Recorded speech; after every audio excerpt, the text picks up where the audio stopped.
Hello, my dear friends, and welcome to another episode of Reading Epic Threads. I'm your host, Patrick Gunnels. I'm joining you from Houston, Texas. Today is December 8th, 2025, and we are in the countdown to Christmas. That's right, the countdown to Christmas. So, without further ado, don't forget to go to tulipblooms.shop. Promo code Shapiro for 10% off. Because we are in a time when you can definitely get your hubby, your wife, your son, your daughter, your anybody, an amazing skincare product that smells exactly like heaven, whether it be the Epic Moisture Creamy Body Butter, the amazing Castor Blend Serum, the silky Rainfall Aloe-based amazing lotion, all with amazing natural essential oils, carrier oils, and other botanicals. Tulipblooms.shop. Promo code Shapiro for 10% off. Let us begin.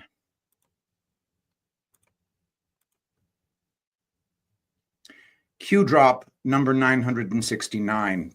Parkland is a distraction. Parkland was specifically organized and designed to distract, test. Watch the news. Actors are acting. Fake. No power. Justice will be served to those playing the game. All. Guns are safe. Trust the plan.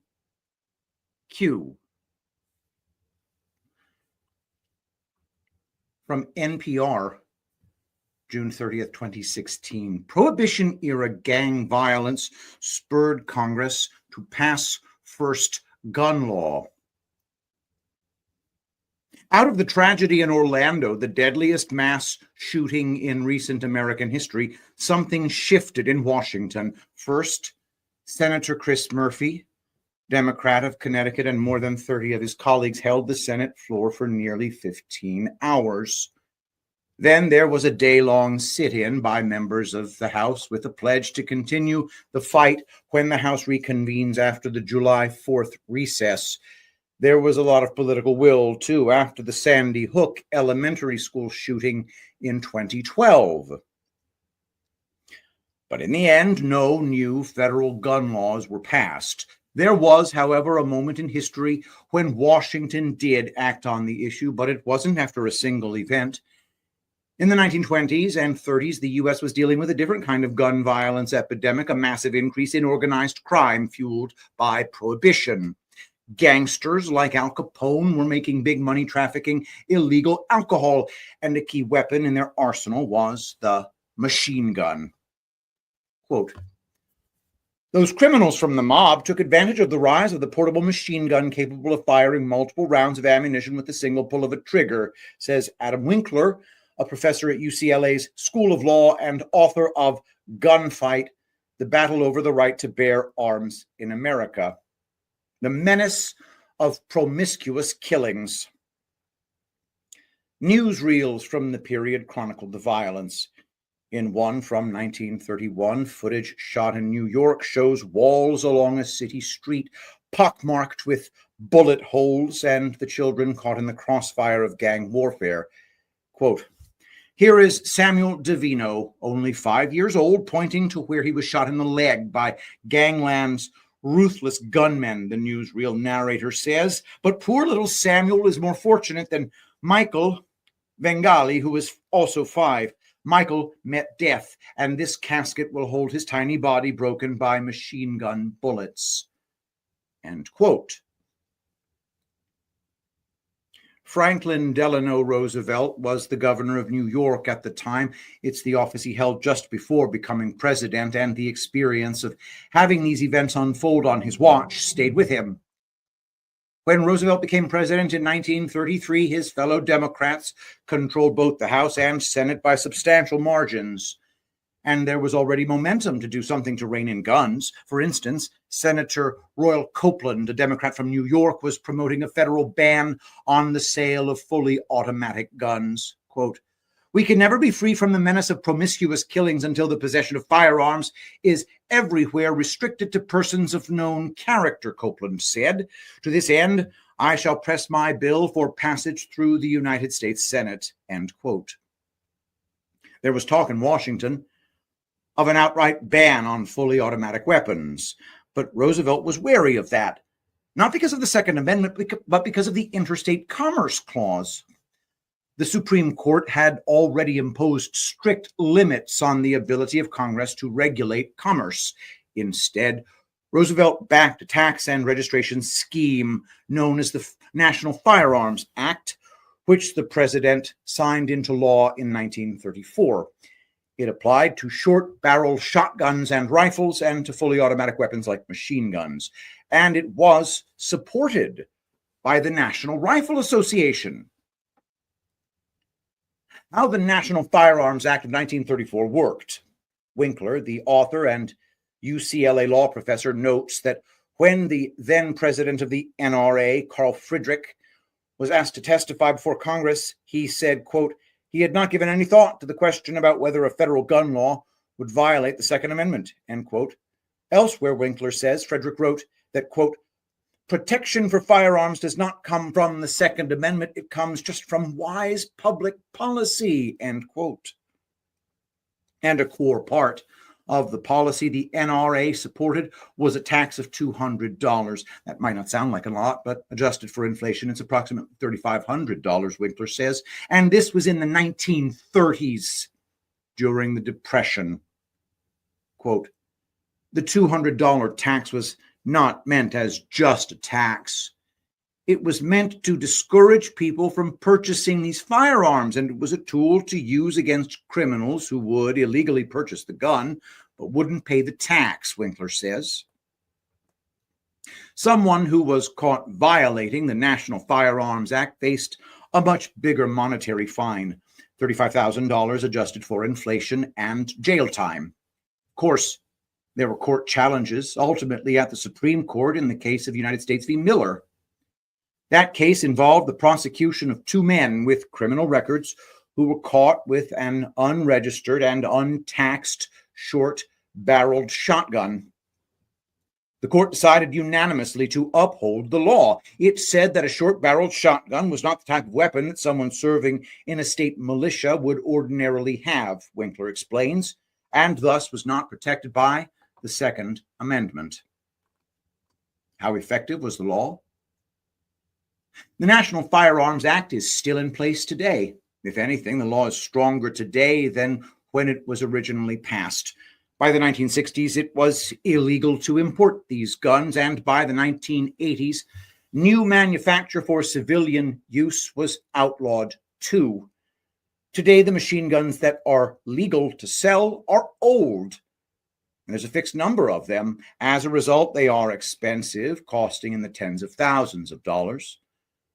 To those who do wish to purchase one, they must pass an extensive background check, including submission of a photograph and fingerprints, as well as fully register the firearm and receive written permission by the Bureau of Alcohol, Tobacco, Firearms, and Explosives before moving the firearm across state lines. Then, of course, there's a tax, which remains $200. The guns covered by this law are almost never used in crime. Mark Folman tracks gun violence for Mother Jones, where he is the national affairs editor. Quote, you rarely hear any discussion of fully automatic weapons or machine guns, Folman says. They're just really not part of the conversation in contemporary crime. They don't turn up in mass shootings, end quote. Folman curates a database of mass shootings in America going back 34 years to 1982. It covers a total of 81 mass shootings. Out of those 81 shootings, none is known to have involved a machine gun or fully automatic weapon. From news2a.com, Trump signs one big beautiful bill ending excise tax on NFA, National Firearms Act, items. This article was July 5th, 2025. So very recent. On July 4th, President Trump signed the One Big Beautiful Bill passed by both houses of Congress, eliminating the excise tax on National Firearms Act items, but maintaining the regulation and registration aspects of the same. Gun owners and gun rights groups have expressed strongly opposed sentiments about the outcomes, which has also generated a major joint lawsuit that will challenge the legality of the NFA now that the tax is zero.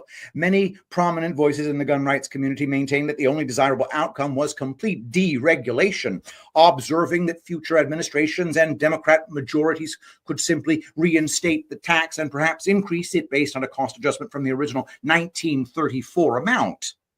Some assert that such victories only come in small steps and need to be appreciated for what they are, while others argue that we should not accept complacent trade-offs for what are clear violations of the Second Amendment in the form of obvious infringements on civil liberties.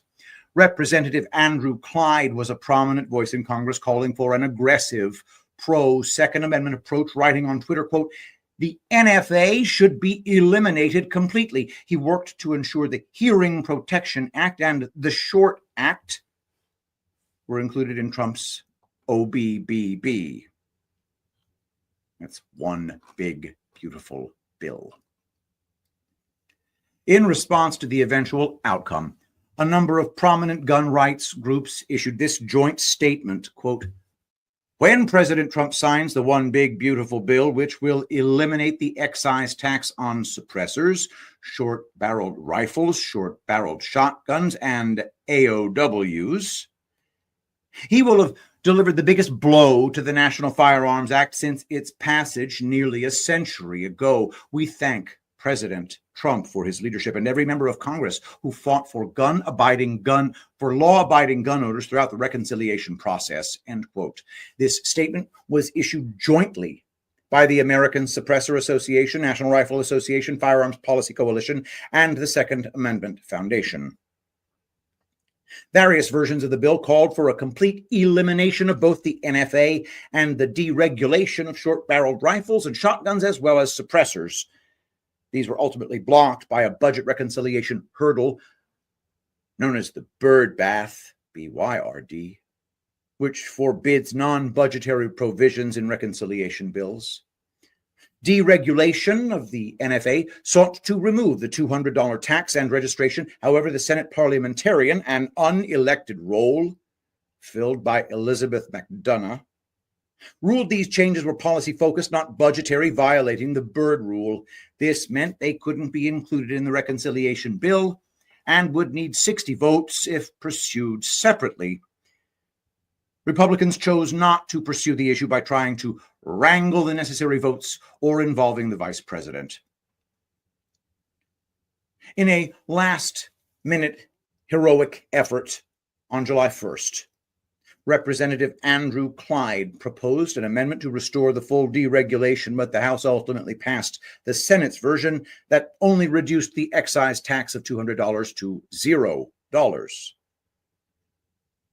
Although many are disappointed with the failure to repeal fully the NFA, and some have even accused gun rights groups of capitulating, there is a positive outcome in the announcement of a joint lawsuit filed by the Gun Owners of America, GOA, and Gun Owners Foundation, GOF, alongside our allies Palmetto State Armory, PSA, the Firearms Regulatory Accountability Coalition, FRAC, Silencer Shop, SS, and B&T USA. From Newsweek, Trump's big, beautiful bill sparks gun group lawsuit within hours. July 5th, 2025. Several gun rights groups filed a lawsuit to dismantle what is left of the National Firearms Act, NFA, shortly after U.S. President Donald Trump signed his package of tax breaks and spending cuts into law on Friday. Gun Owners of America and other plaintiffs argue in the lawsuit, which they have dubbed the One Big Beautiful Lawsuit, that the Supreme Court had upheld the NFA as a tax statute, and the constitutional justification for it no longer applies once the tax is eliminated. Gun Owners of America also said it is also long argued that the NFA's registration mandates, quote, violate the Second Amendment and are an unconstitutional overreach of federal power, end quote. The authors of the NFA, quote, left no doubt that the NFA was an exercise of the taxing power, and the Supreme Court upheld it on that basis, says the lawsuit, which was filed in the U.S. District Court for the Northern District of Texas. But the NFA no longer imposes any tax on the vast majority of firearms it purports to regulate. The One Big Beautiful Bill Act, which Congress and the President enacted on July 4th, 2025, zeroes the manufacture and transfer tax on nearly all NFA-regulated firearms. That means the constitutional foundation on which the NFA rested has dissolved, and the NFA cannot be upheld under any other Article 1 power. With respect to the untaxed firearms, the act is now unconstitutional, end quote. The lawsuit asks the court to declare that the NFA's registration and transfer requirements pertaining to untaxed firearms, quote, exceed Congress's enumerated powers and block defendants from implementing, enforcing, or otherwise acting under the authority of the NFA with respect to untaxed firearms, end quote. Q drop number 1690. You are witnessing/watching the systematic destruction of the old guard. Power will return to the people. Q. Q drop number 1373. Pictured from bestpoliticalquotes.com. Yes, he really said this. Abraham Lincoln. We, the people, are the rightful masters of both Congress and the courts, not to overthrow the Constitution, but to overthrow the men who would pervert the Constitution. They knew this day would come. Evil everywhere. Corruption everywhere. We fight. We, the people. Q. Food for thought, my friends. Don't forget to go to tulipblooms.shop. We are fast approaching Christmas. We have new blends that will blow your mind. Just to give you a tiny little idea of what I'm talking about here. We are talking about a men's fragrance in the beard oil that consists of Australian sandalwood, New Caledonian sandalwood, vanilla CO2 extract organic, ambrette seed CO2 extract, light patchouli, vetiver from Haiti, ambergris, 5% concentration in MCT, Atlas cedarwood, Himalayan cedarwood, jasmine sambac absolute, neroli from Egypt, orange blossom absolute, tuberose absolute, and frankincense from Somalia. That is just a tiny little idea of how sophisticated we just got for this Christmas season. It's a beard oil, it's a body oil, it's a face oil, it's Pat's Blend. Get it at tulipblooms.shop. Promo code Rambo. And thanks to Rambo for letting me put the show on his channel today. Rambo presents Reading Epic Threads. Now let's move on to the next amazing piece. From ericc.substack.com. Sovereign Wealth Fund. Paying back what has been stolen. By Erik Carlson, December 8th, 2025. What is a sovereign wealth fund? A sovereign wealth fund is money set aside by a government, usually from oil, gas, or other natural resource profits, to invest for the future. A national savings account where governments put cash in, then invest that cash in stocks, bonds, and real estate to grow wealth and stabilize their economy, creating long-term financial security.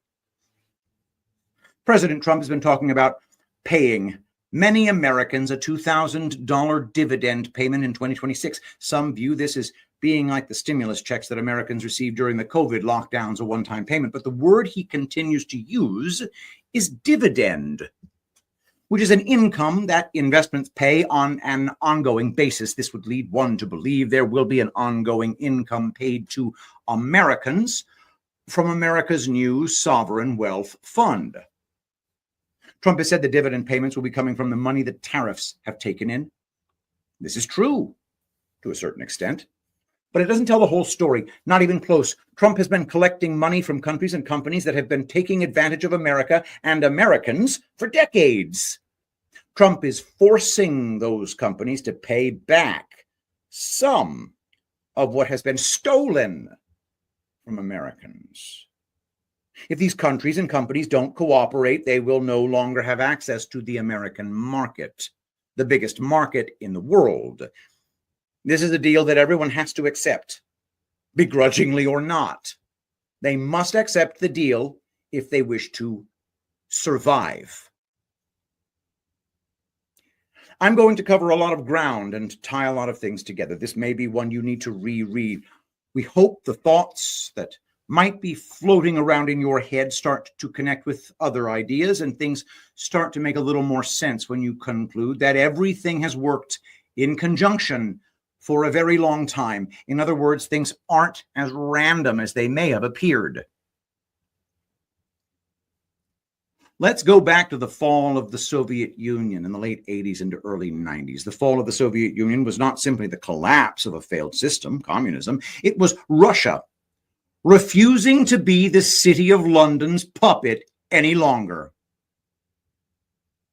When this occurred, the City of London needed to find another tool to use in controlling the world. They chose Communist China. The City of London was consolidating their military superpower, the Soviet Union, the economic superpower, the US, into one, Communist China. Using a communist country affords many advantages, though through the use of slave labor, with people having no rights, profits could be much higher.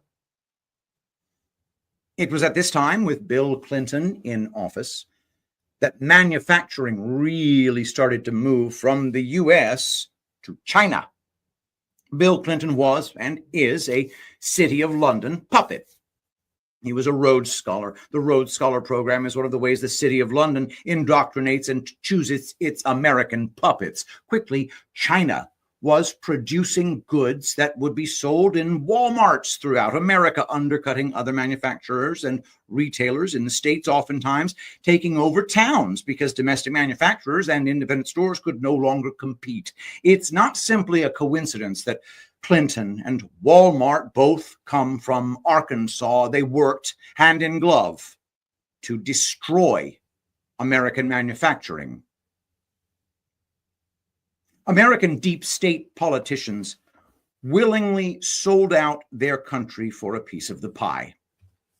America quickly went from a manufacturing economy to a service economy. In 1994, NAFTA, the North American Free Trade Agreement, also played a major role in getting manufacturing out of the U.S. The globalists had achieved their goal of no longer paying a living wage for manufacturing in America, while at the same time making America dependent on foreign manufacturing. When the factory doors were shut in America, and mind you, this process started much earlier, it transitioned to technology development and becoming a service-based economy. DARPA. The Defense Advanced Research Projects Agency, DARPA, is an independent research and development agency within the United States Department of War, DOW. Created in response to the launch of Sputnik in 1957, DARPA stands as our nation's commitment never again to face a strategic technical surprise. DARPA is responsible for much of the technology we use on a daily basis: the internet, social media, GPS, Siri, the list goes on and on. DARPA uses American tax dollars to develop technology, and if that technology can be used for non-military purposes, the CIA creates companies and installs figureheads to appear to run these companies the CIA controls. A similar thing happens with Big Pharma. Big Pharma uses Americans' tax dollars to develop drugs. Then they bribe politicians and government agencies not only to okay the use of the drugs, but in some cases to recommend them or even mandate their use. These drugs are then sold back to the American people who unknowingly and unwillingly paid for their development, sold to them at rates 10 times higher than to people in other countries who didn't pay for their development. Facebook, Google, Apple, Amazon, Microsoft, all are CIA-controlled companies with technology developed by DARPA.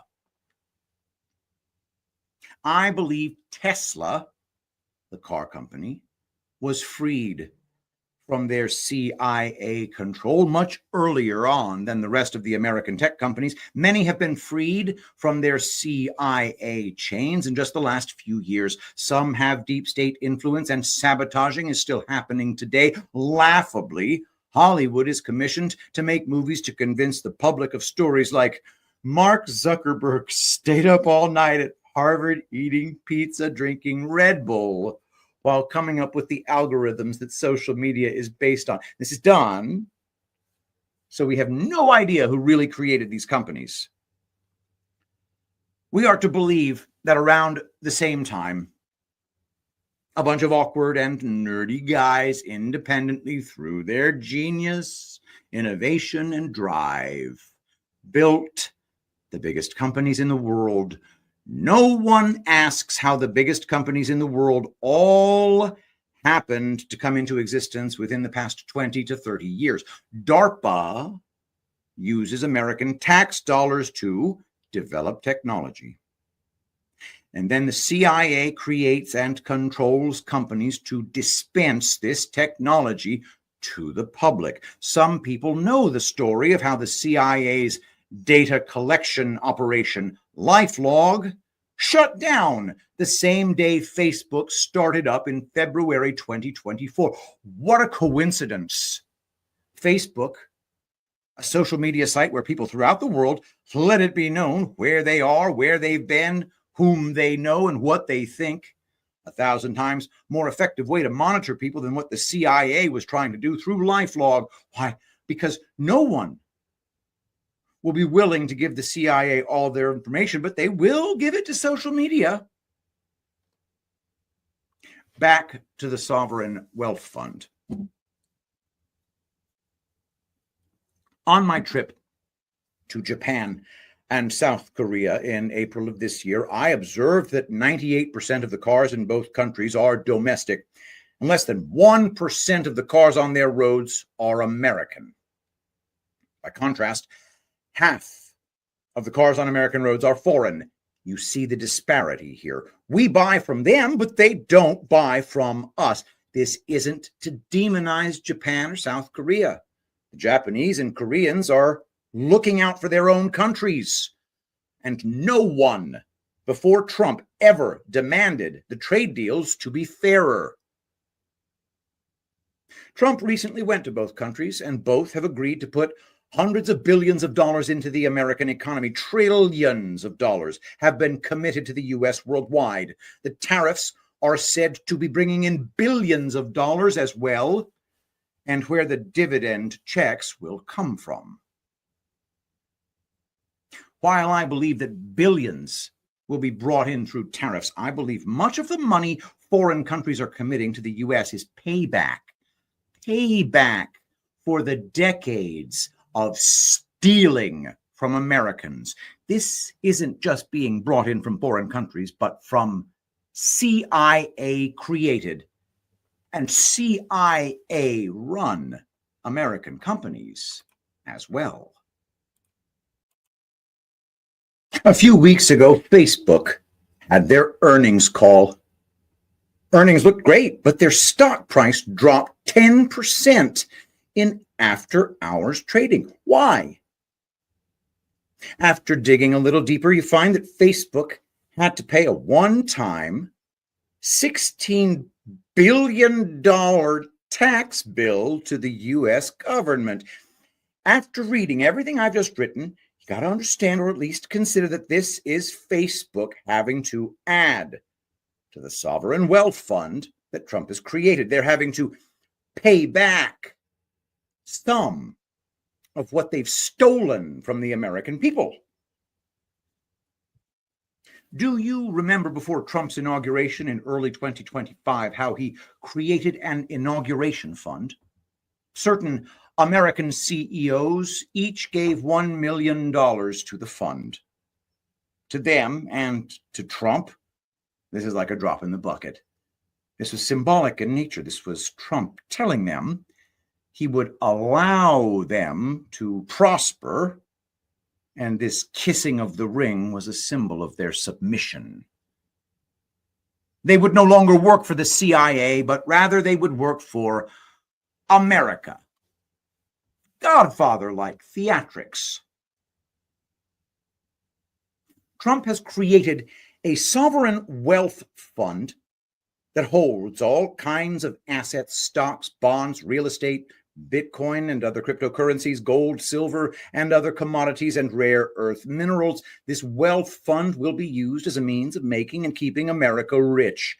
And it's being funded by the companies and countries that have stolen from America for far too many years. Have you ever wondered why the price of gold, silver, AI tech stocks, and Bitcoin have shot up so high, mostly during the last 2 years of Biden's fake presidency?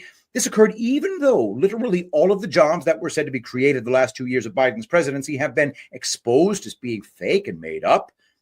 Maybe these assets, gold, silver, Bitcoin, and AI stocks, were being purchased and put into America's sovereign wealth fund. It makes sense that if America controls AI technology, cryptocurrency, and a lion's share of hard assets like silver and gold, that it will continue to be the world's leader. America can't be ignored or left out. It has made itself irreplaceable and unexcludable. The price of Bitcoin is actually down for the past year.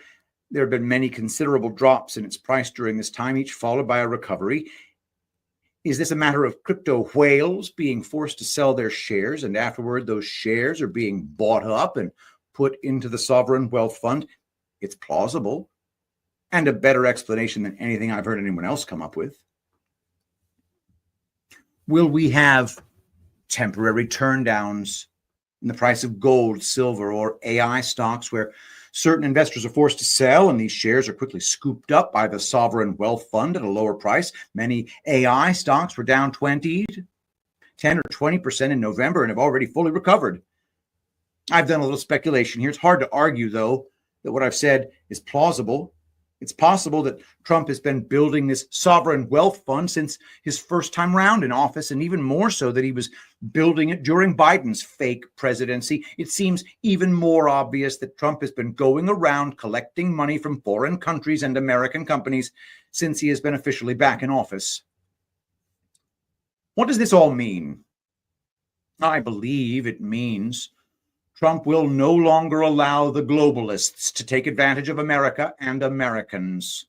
I believe he is collecting debts or fines for their past abuse. Trump is building an investment portfolio that makes America the owner and Americans the recipients of its prosperity. I believe this sovereign wealth fund will at some point allow Americans to receive dividends from it. It will allow the government to pay down its debt. It will someday be able to pay for the running of the American government, allowing federal income tax to be a thing of the past. The golden age is coming. Everybody go to erikc.substack.com. That's ERIKC.substack.com. For those of you who don't know, Erik, he just watched a little show called Reading Epic Threads, and he sent me emails, and they were good emails. So I read them on my show. So his emails got longer. They got more frequent. I started dedicating shows to him. And then he finally made a Substack. By the way, make sure to hit the like on the Substack because, that's important. This Substack, I think it was released in fact, I can tell you when it was released. It was released 35 minutes ago, and it's already got 18 likes. That's pretty good. All right. Finally, but before, of course, we get to the final piece today, I want to remind everybody, if you order your tulip blooms it's going to be there in time for Christmas.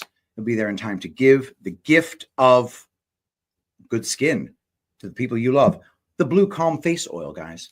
This stuff contains irreplaceable blue tansy essential oil. You know, I think that the blue flower in the movie Batman Begins is a sly reference to the magical blue tansy, because the blue tansy has these properties that de-redden the skin.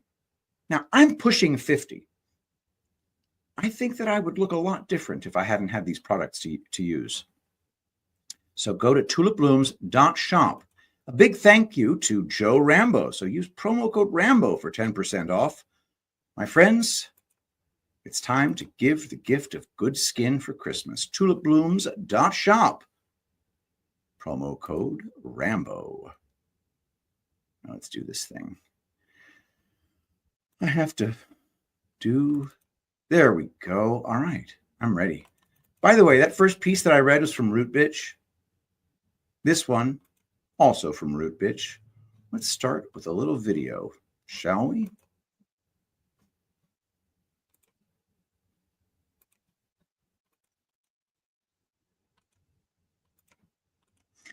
Piece is called The Winged Hussars.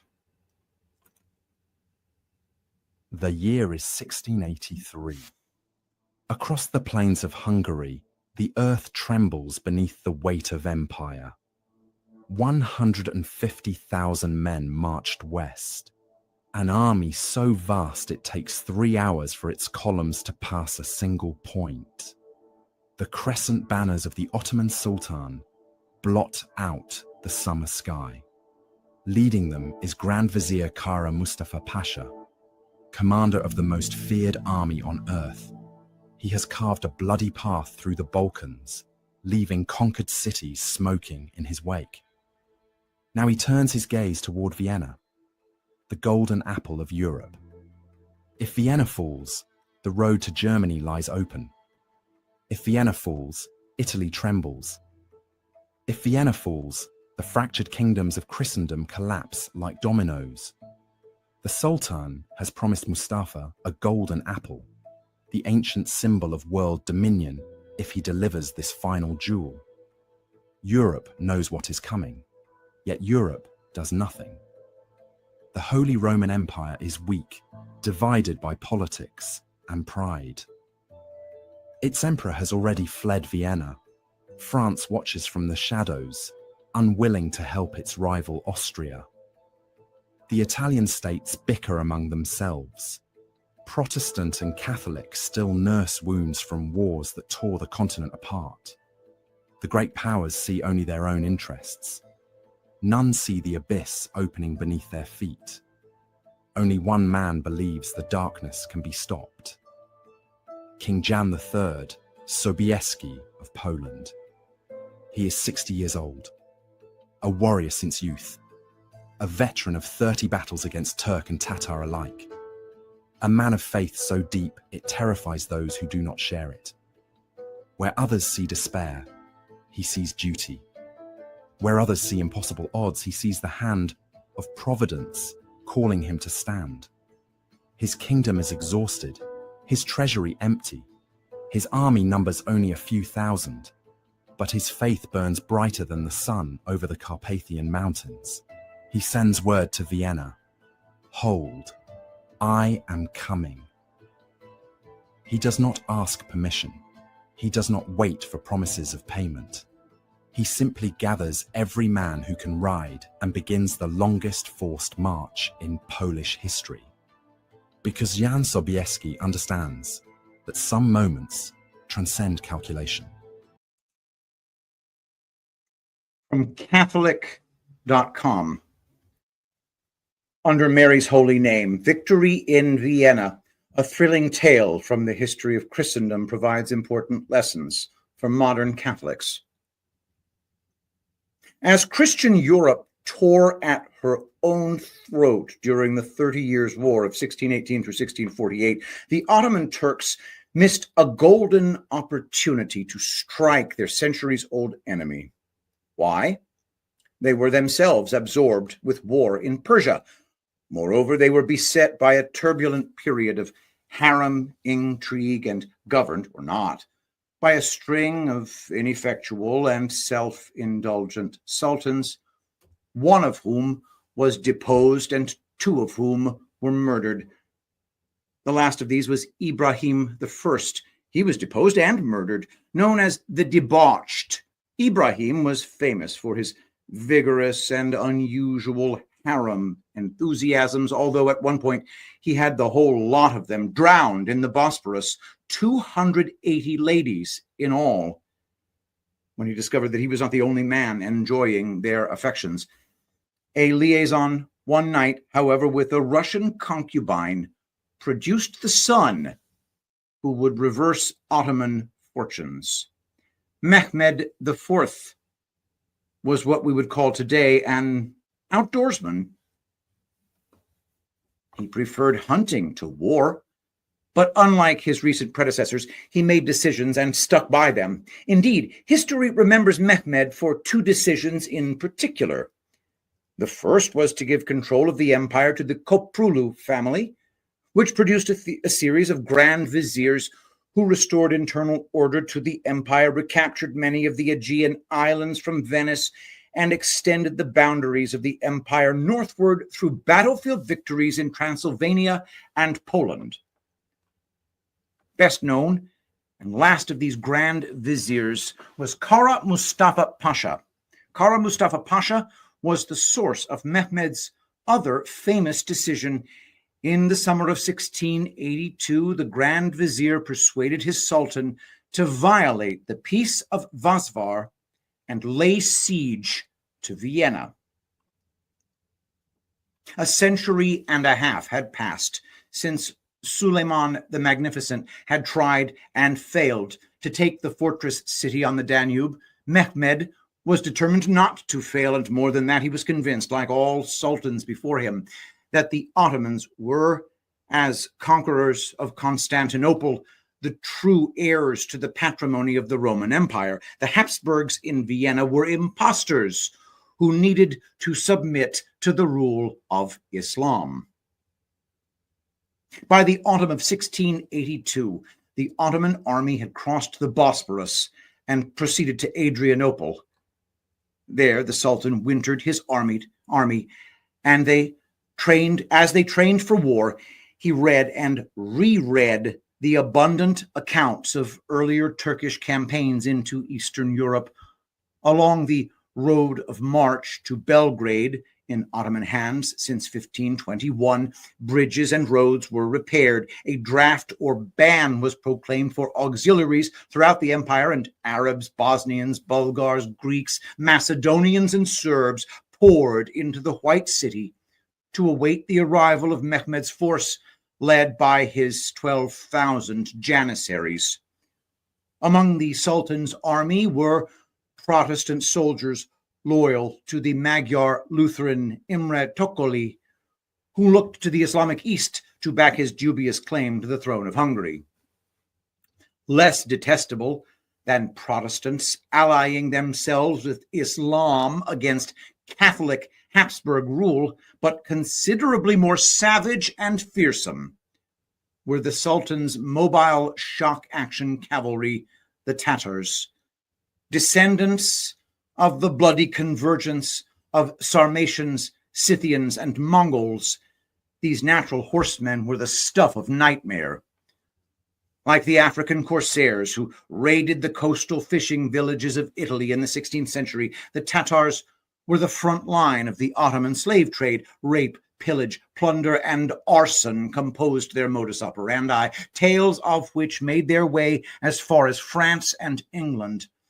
To the villagers on the Christian Ottoman border in Hungary and Poland, however, the Tatars were no mere story to frighten ill-behaved children. They were a terrifying reality. To the Polish, Lithuanian, and Austrian soldiers who had faced them in battle, they were extraordinary archers capable of a rapid rate of fire and deadly accuracy from their short bows, and all from the saddle of a galloping pony. In March of 1683, as the army left Adrianople amid great fanfare, A sudden squall blew the Sultan's turban from his head. All his men, from the highest-ranking officer to the lowliest conscript, recognized the bad omen. Superstitions aside, spring storms swelled rivers, and the usual fords required pontoon bridges to cross. At Belgrade, Mehmed handed the flag of the Prophet, a facsimile because the original had been captured by the Venetians at Lepanto a century before, to his Grand Vizier Kara Mustafa, and with it command of the Ottoman host. Mehmed remained in Belgrade to hunt and play.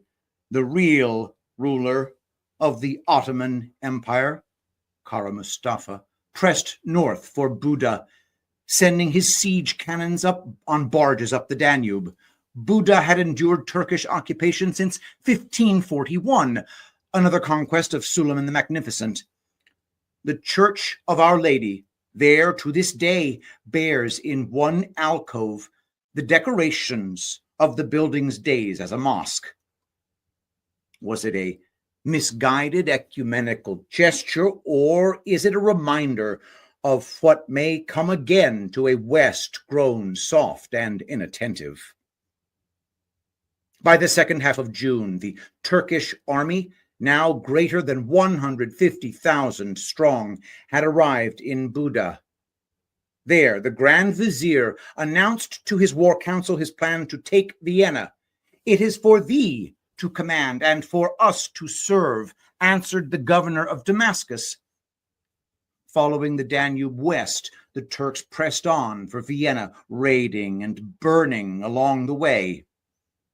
Leopold I, the Holy Roman Emperor, could no longer deny that Vienna was the Ottoman objective. The man who had guided his country through the 30 Years' War ruled an empire pinched between a France under the Sun King, Louis XIV, determined to expand eastward, and the Ottoman Empire resurgent. The condition called for a less vacillating character than the emperor, who permitted himself to be talked into abandoning Vienna. 2 men of sterner stuff he left behind. Count Ernst Rüdiger von Staremberg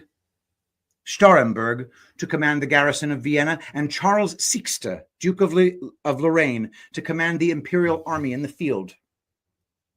It bears noting that the heroic figure for whom the Siege of Vienna is most remembered, John Sobieski, arrived in the 11th hour. Both Staremberg and Lorraine, severely outnumbered, acquitted themselves well throughout the 2-month siege, masterfully resisting the Turks and prudently delaying a decisive engagement until the Polish and Saxon reinforcements could muster. The Turks arrived at the walls of Vienna on the 12th of July. On the 13th, an emissary from the Grand Vizier rode to the city's walls with an invitation to surrender the city and submit to Islamic rule.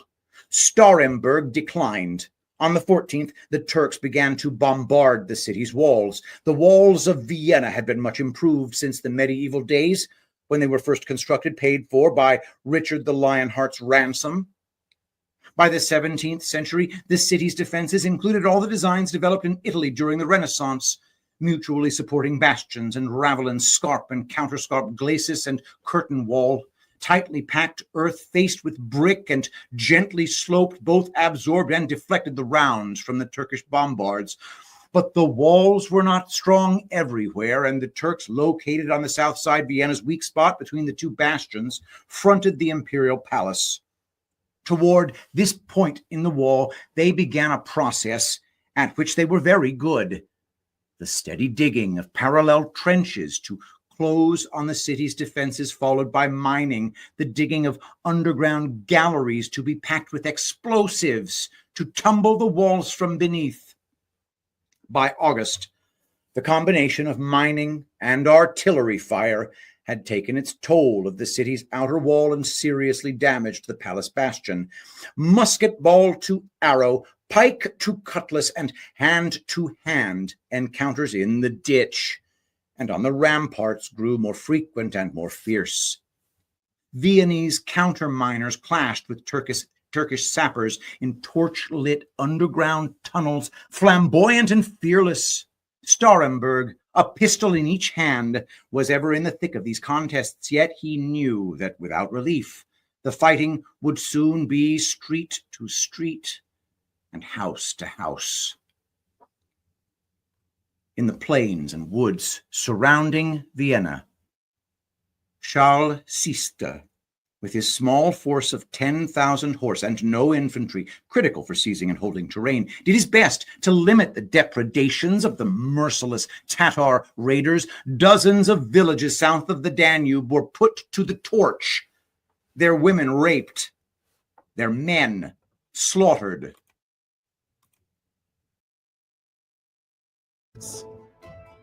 Kara Mustafa sits in his silk pavilion, dining on lamb and honey while Vienna starves. He builds a city of tents so vast it takes an hour to walk from end to end. He invites foreign ambassadors to watch the siege as theatre.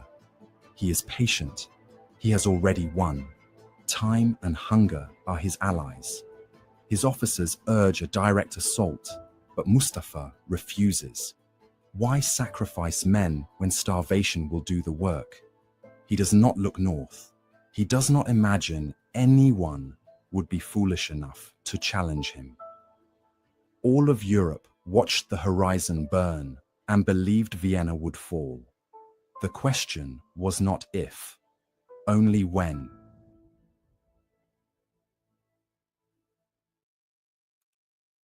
As grim as events appeared, hope was within sight.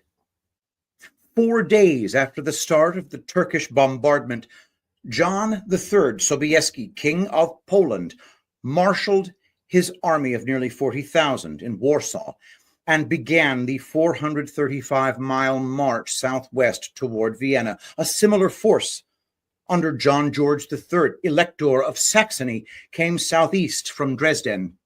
A third force came straight east from Munich under Maximilian II Emanuel, Elector of Bavaria. They united near Krems, some 40 miles upriver from Vienna. The Holy League, under command of Sobieski, now began its difficult passage through the Wienerwald, known to us as the Vienna Woods, the 30 miles long and 20 miles wide expanse of thickly wooded foothills that dominate the terrain southwest of Vienna. Moving the artillery over steep slopes and rugged ground cut with ravines was particularly difficult. But by the 11th of September, the Christian force had reached the Kahlenberg Ridge. Looking down on the plain below, they saw the countless brightly colored tents of the Ottoman hosts stretching north toward the city walls. Sobieski also saw that the south slope of the ridge was of the same difficult terrain as the rest of the Wienerwald and was crisscrossed with high stone walls of vineyards and farms. The descent to the plain below would be as painstaking as the climb, but also under attack from Janissary skirmishers. Before dawn, Sobieski assisted at Mass in the ruined church of the Camaldolites, offered by Marco di Viano. Gathering his force, he commended their mission and their souls to the care of the Blessed Virgin. The descent began.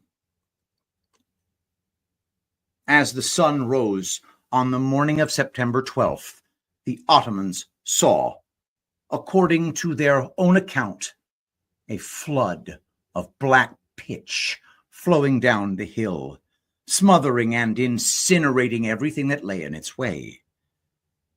Taking one ridge at a time, the Christians fought their way down the hill. Little could the commanders do but exhort their forces to press ahead in the confusion. The Saxons on the left of the Holy League line were the first to engage the forward deployed Ottomans, but by 10, the whole Turkish army was arrayed for counterattack. For several hours, the battle traded advantage, the Holy League ever closing on the city. By late afternoon, Sobieski's army had reached the plain, and he was now positioned to exploit his greatest asset, the famed Winged Hussars. Drawing up these courageous cavalrymen, their feathered plumes streaming off their backs, he led them himself, lances couched in a full tilt charge at the center of the Ottoman line, shouting, Jesus, Maria, Ratui. They charged and reformed, charged and reformed, charged and reformed. The Polish horsemen followed their intrepid king deeper and deeper into the army of Islam, smashing what remained of their resistance, setting the followers of Muhammad to flight, relieving the siege, and carrying the day. Cry for help in time of need, await relief from Holy League. 60 days of siege outnumbered and weak. Sent a message to the sky, wounded soldiers left to die. Will they hold the wall, or will the city fall? Dedication, that outnumbered 15 to 1. And the battle's begun, and the Winged Hussars arrive. Coming down the mountainside. Then the Winged Hussars arrive. Coming down, they turn the tide.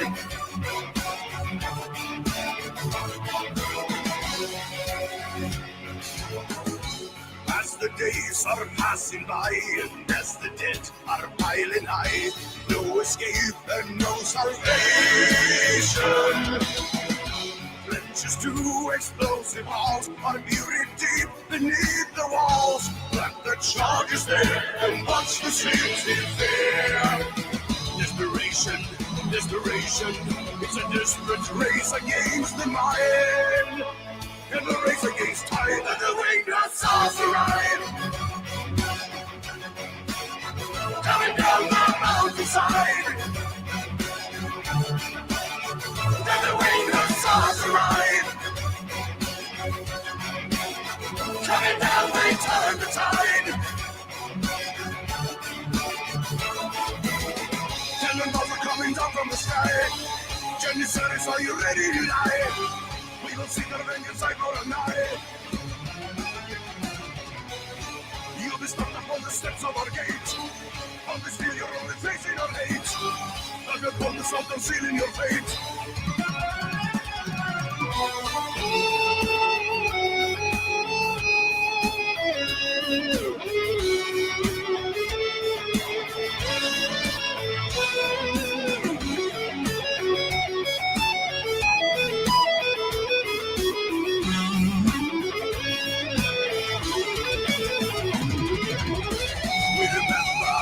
September doesn't make me ill. Now was free. We made the enemy bleed. And the Winged Hussars arrive. Coming down the mountainside. And the Winged Hussars arrive. Coming down, they turn the tide. And the Winged Hussars arrive. Coming down the mountainside.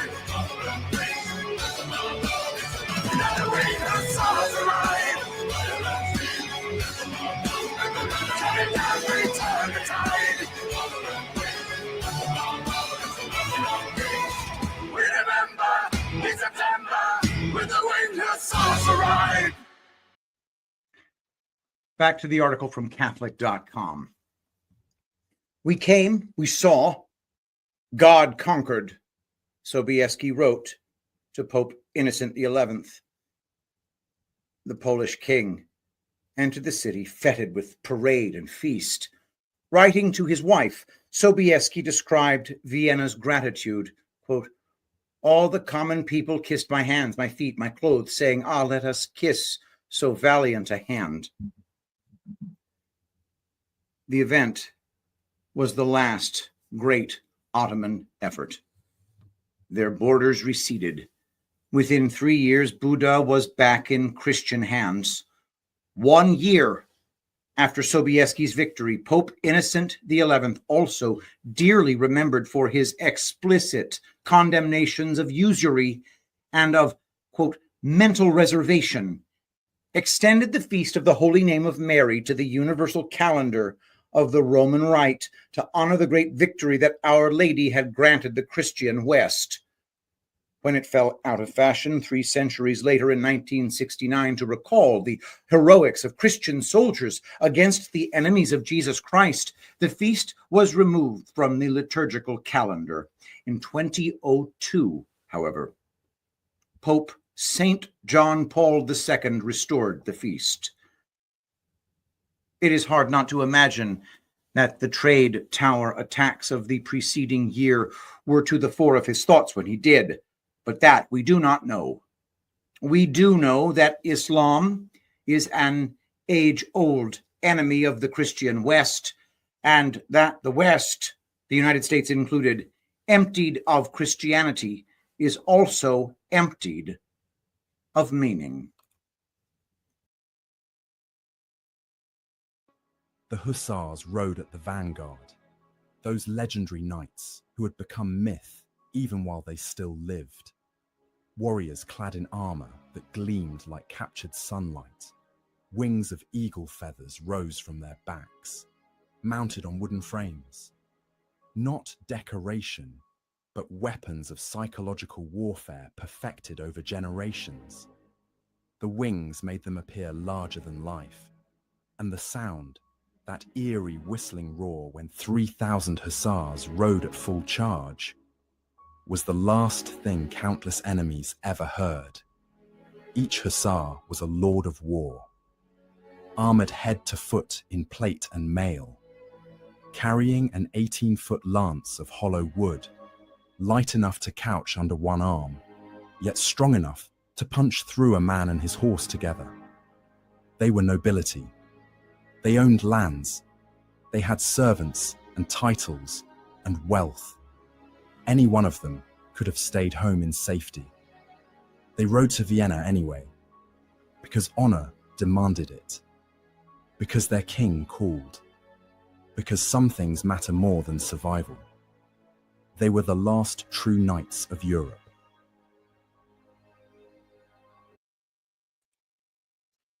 Also, I find it interesting that as I research history, I keep finding examples of Polish people being remarkable, like Jan Sobieski.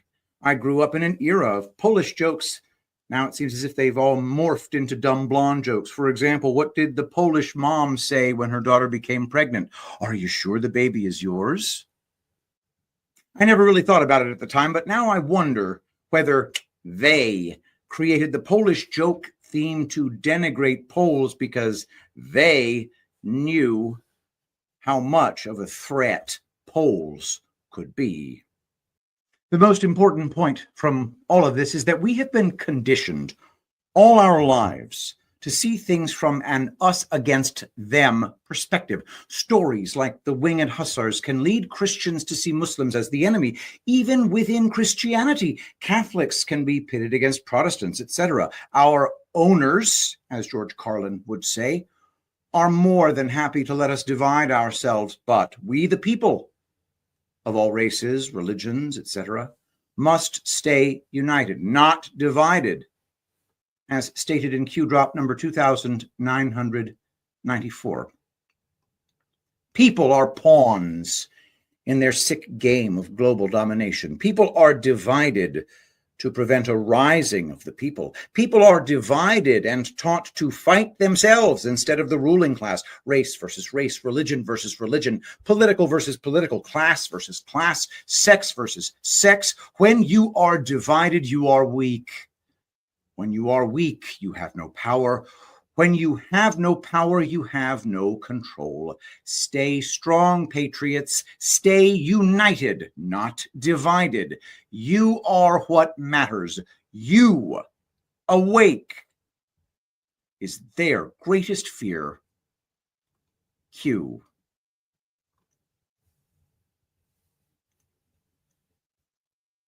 from CatholicNewsAgency.com. Pope Leo XIV marks Nicaea anniversary, urges Christians to overcome divisions. Pope Leo XIV commemorated the 1700th anniversary of the First Council of Nicaea on Friday in the Turkish city historically known as the birthplace of the Nicene Creed, calling Christians to overcome the scandal of divisions and to renew their commitment to unity. The Pope spoke during an ecumenical prayer service held at the archaeological site of the ancient Basilica of St. Neophytos in the shore of Lake Iznik, southeast of Istanbul. The gathering marked one of the most symbolic moments of his apostolic visit to Turkey, which is focused heavily on ecumenical and interreligious outreach. Quote, "We are all invited to overcome the scandal of divisions," he said, urging Christians to nurture, quote, "the desire for unity for which the Lord Jesus prayed and gave his life."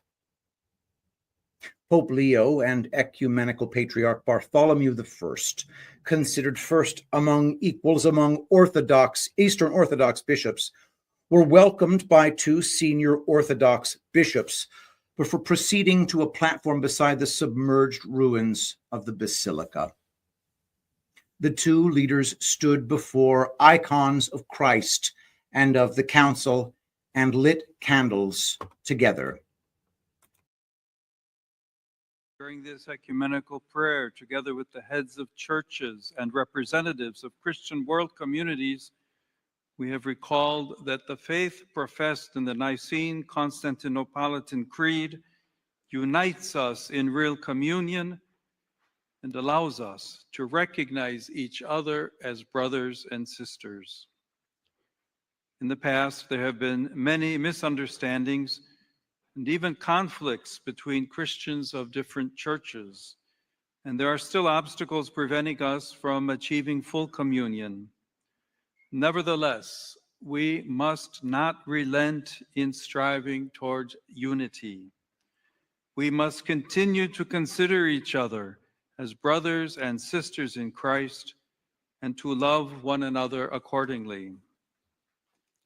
Inspired by this awareness, 60 years ago, Pope Paul VI and Patriarch Athenagoras solemnly declared that the unfortunate decisions and sad events that led to the mutual excommunications of 1054 should be removed from the Church's memory. That historic gesture by our venerable predecessors inaugurated a path of reconciliation, peace, and growing communion between Catholics and Orthodox, which has been fostered through frequent contact, fraternal meetings, and promising theological dialogue. In light of the advances already made, significant steps have been taken at ecclesiological and canonical levels, and today we are called even more to commit ourselves to the restoration of full communion. In this regard, I wish to express my deep gratitude to His All Holiness and the Ecumenical Patriarchate for their ongoing support for the Joint International Commission for Theological Dialogue between the Catholic Church and the Orthodox Church. I also hope that every effort will be made to ensure that all the autocephalous Orthodox churches return to take an active part in this endeavor. For my part, in continuity with the teaching of the Second Vatican Council and my predecessors, I wish to confirm that while respecting legitimate differences, the pursuit of full communion among all those baptized in the name of the Father and of the Son and of the Holy Spirit is one of the priorities of the Catholic Church. In particular, it is one of the priorities of my ministry as Bishop of Rome, whose specific role in the universal church is to be at the service of all, building and safeguarding communion and unity. In order to remain faithful to the Lord's desire for us to care not only for our brothers and sisters in faith, but also for all of humanity and the whole of creation. Our churches must respond together to the promptings of the Holy Spirit today. First of all, at this time of blood-stained conflict and violence in places both near and far, Catholics and Orthodox are called to be peacemakers. This certainly means taking action, making choices, and adopting gestures that build peace, while also acknowledging that peace is not merely the fruit of human effort, but is a gift from God. Peace, therefore, must be sought through prayer, penance, contemplation, and nurturing a living relationship with the Lord, who helps us to discern what words, gestures, and actions to undertake so that we can generally be at the service of peace. From the letter of St. Paul to the Romans, chapter 12, verse 18, if it be possible, as much as lieth in you, live peaceably with all men. Peace is the prize, but only for those men and women who are willing to stand against the evil of this realm. I don't care if your religious beliefs differ from mine, whether you're Christian, Muslim, Buddhist, etc. I have no interest in any holy wars for or against you. Furthermore, for my fellow Christians who want to fight me simply for having a different opinion on some of the finer points of our faith, like the filioque, co-redemptrix, etc., please ask yourself who is pulling your strings. We can debate those things later, but for now, all I ask is that you unite with me in the fight against the evil of this realm. Q drop number 925. This is not about religions or party affiliation. Evil is everywhere. There are no drawn lines, no boundaries, good versus evil. Q. Q drop number 4545. Humanity is good, but when we let our guard down, we allow darkness to infiltrate and destroy. Like past battles fought, we now face our greatest battle at present, a battle to save our republic, our way of life, and what we decide, each of us, now will decide our future. Will we be a free nation under God? Or will we cede our freedom, rights, and liberty to the enemy? We all have a choice to make. Evil, darkness, has never been so exposed to light. They can no longer hide in the shadows. Our system of government has been infiltrated by corrupt and sinister elements. Democracy was almost lost forever.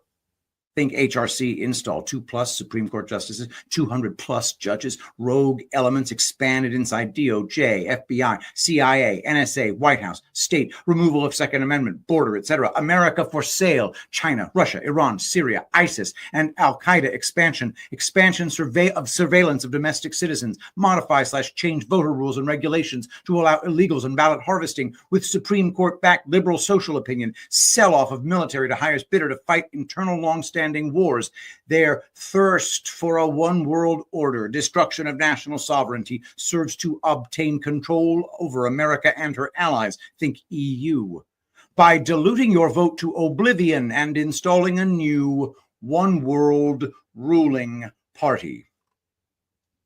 The start of this concept began with organizations such as World Health Org, World Trade Org, United Nations, ICC, NATO, etc., all meant to weaken the United States. Also, the formation of EU through threat, con, of close proximity attack. Attack on one is an attack on all, sales pitch to gen public. Fear control. EU. Did each member nation cede sovereignty to Brussels? EU. Each member must implement EU rules and regulations in all areas. Think immigration, currency, overall control. Their thirst to remove your ability to defend yourself serves to prevent an uprising to challenge their control. There is a fundamental reason why our enemies dare not attack, invade our borders, armed citizenry. If America falls, so does the world. If America falls, darkness will soon follow.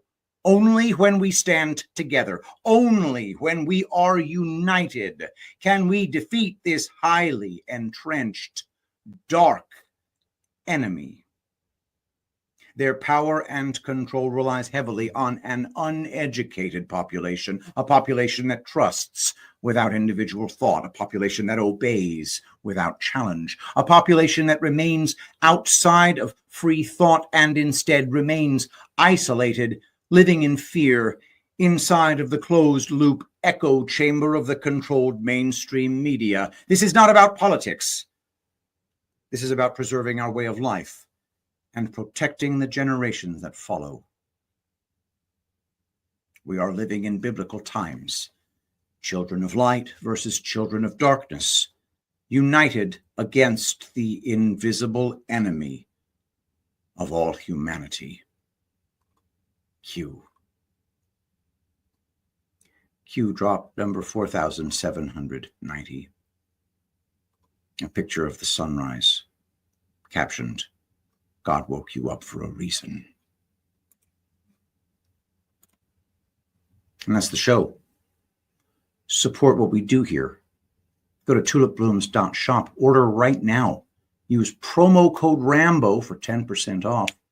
You order right now. If you order in the next few days, really, we can pretty much guarantee you're going to get delivery by Christmas.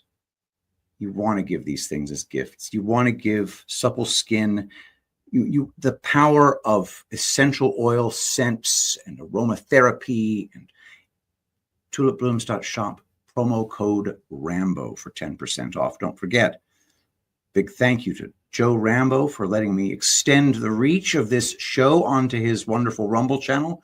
You can also find my Rumble channel at P. Gunnels on Rumble. Hit the thumbs up on this either way.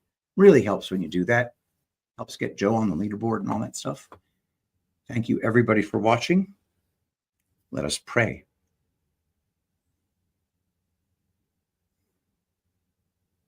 Saint Michael the Archangel, defend us in battle.